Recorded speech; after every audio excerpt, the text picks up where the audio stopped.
નમસ્કાર, હું છું પ્રિયા અને તમે જોઈ રહ્યા છો જનતા કી જાણકારી ન્યૂઝ। નજર કરીએ આજના સમાચાર ઉપર। સુરેન્દ્રનગર લીંબડી નેશનલ હાઈવે ખાડારાજ થતા કોંગ્રેસે રોડ પર આવી તાત્કાલિક રોડ સમારકામની માંગ સાથે વિરોધ નોંધાવ્યો। કોંગ્રેસ કાર્યકરોએ વઢવાણ શિયાળી કુળમાં વેપારીઓ પાસે સહી કરાવી રસ્તા રોકો આંદોલનની લીધી સંમતિ। વઢવાણમાંથી પસાર થતો હાઈવે શિયાળીપોળથી ધોળીપોળ સુધી થયો છે બિસ્માર। રોડ પર પડેલા ખાડાઓથી વાહન ચાલકો પરેશાન। તાત્કાલિક રોડ રસ્તાઓ સમારકામ કરવા માંગ। તાત્કાલિક રોડ રસ્તાઓ સમારકામ નહીં થાય તો રસ્તા રોકો આંદોલન કરવાની ચીમકી। સુરેન્દ્રનગર રિપોર્ટર મહેશભાઈ ઉત્તેરિયા દ્વારા।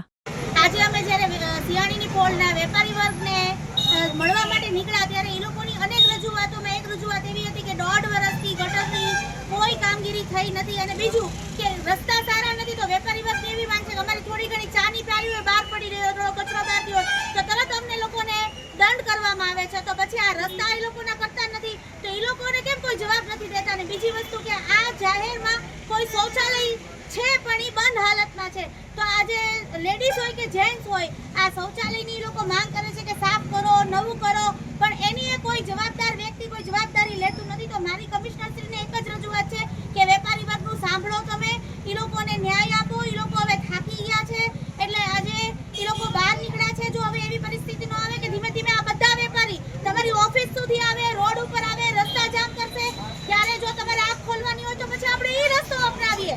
એટલે અમને એક રજૂઆત છે અને એક નમ્ર વિનંતી છે મારી જિલ્લા પ્રમુખ મહિલા તરીકેની કે તમે આ અમારી આ વેપારી વર્ગ વતી હું તમને રજૂઆત કરું છું તો તમે અમારી સાંભળો। જય હિન્દ।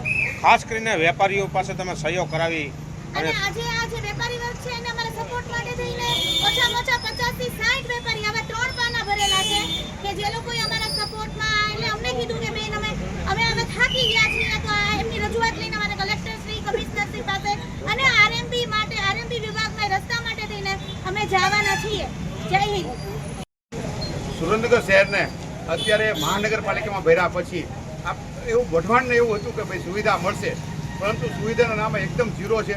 આજે ધોળીપુર જોવામાં આવે તો ધોળીપુરમાં ખાલી માત્ર નાના વેપારીઓને હટાવીને હેરિટેજ બનાવવાની વાત કરે છે કે આ હેરિટેજ સિટી હોવું જોઈએ। અત્યારે શિયાળીપુરથી ધોળીપુર સુધીનો રસ્તો જોવામાં આવે તો એકદમ બિસ્માર હાલત છે, એકદમ ખાડા નગરી જેવું આ સુરેન્દ્રનગર થઈ ગયું છે।